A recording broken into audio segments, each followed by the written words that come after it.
Formula One could not have asked for a louder endorsement of its charge into the US than the presence of sporting legends Michael Jordan, Tom Brady, and David Beckham at the inaugural Miami Grand Prix on May the 8th, 2022. Brady, the American football quarterback who plays for the Tampa Bay Buccaneers, gained almost 600,000 likes on Instagram after sharing a photograph of the trio with Lewis Hamilton, the 7 times F1 world champion who drives for Mercedes. The celebrity lineup, however, is more of a symbol, a manifestation of the popularity of the sport and what the sport is doing in the United States than a driver of what's making it popular. This is according to Jefferson Slack, an American sports marketer who is the commercial managing director of the Aston Martin racing team. Like his compatriot Zak Brown, the chief executive of McLaren Racing, Slack draws a parallel with the Super Bowl, the American football spectacle that is known for its halftime shows and lucrative advertising opportunities. Nearly 6 years after Liberty Media acquired F1 in an $8 billion deal, the sport is finally building momentum in its new owner's home market. Signing a 10-year deal last year to add Miami to the calendar was a landmark moment for Liberty Media. Previously, the only F1 event in the US was the Texas Grand Prix. Tickets to the Miami sold rapidly and attendance topped 240,000 over the 3-day weekend, with 85,000 fans on the race day.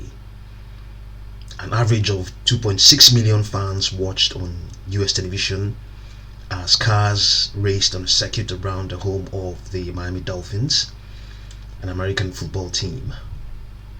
And earlier in March of this year, 2022, F1 confirmed that Las Vegas would join the calendar from November 2023, with Liberty Media spending $240 million to acquire 39 acres of land east of the famous strip for the pit, paddock and hospitality.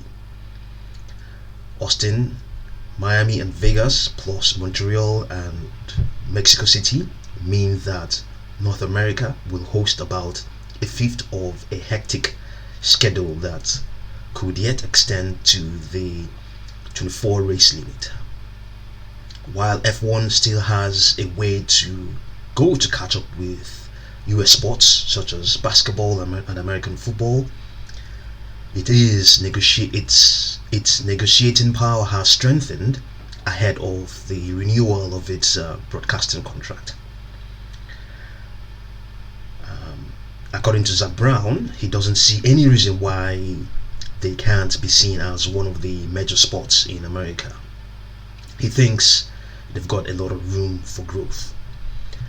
The 2021 season was the most watched on record in the US, averaging 949,000 viewers a race, up by more than half on 2020. The previous highs of 748,000 was set in 1995. The sport has built on that momentum in 2022. An average of 1.4 million US viewers tuned in for the opening 5 Grand Prix of the year, up by 53% on the year.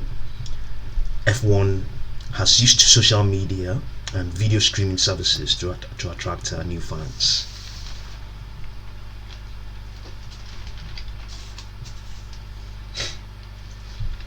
It also rewrote its racing rules to make them more attractive to a global audience and played the long game to add Miami and Las Vegas to its schedule.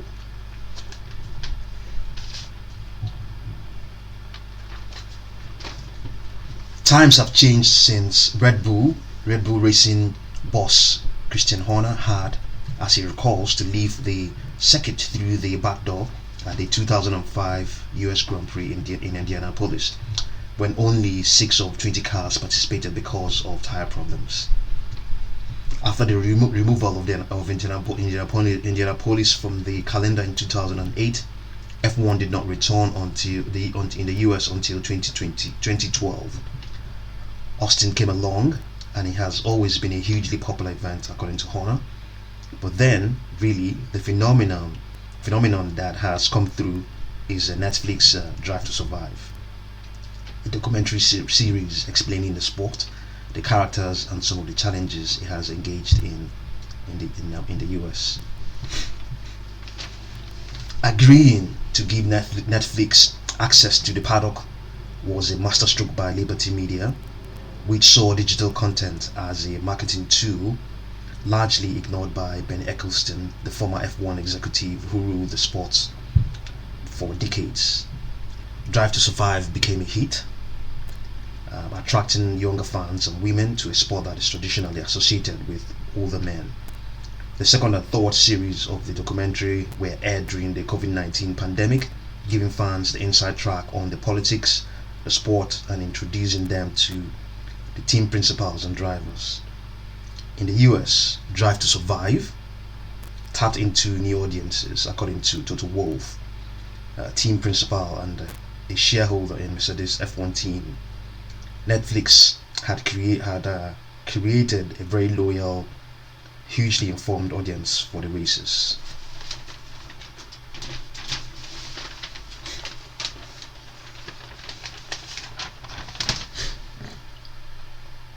Netflix confirmed over the Miami weekend that Drive to Survive will return for a 5th and 6th season.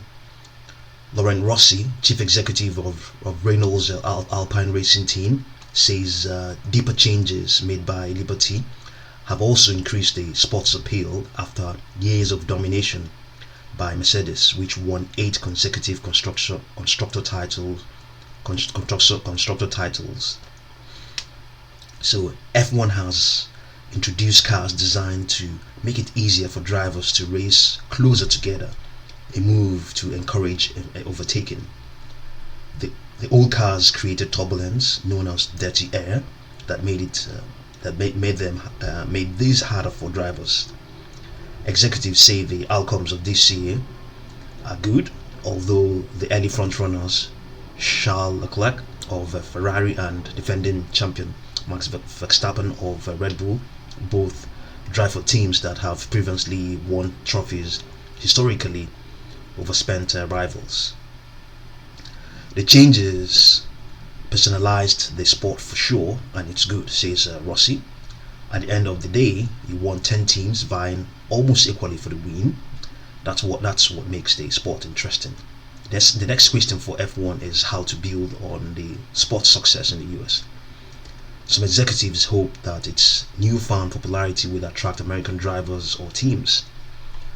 Will those things help? Of course. But this race here in Miami, that was then, sold out in every shape and form, according to Zach Brown. And he says that Formula One has proven it can be very successful in America, regardless of the nationalities in the sport. Okay, so thank you very much for watching this video.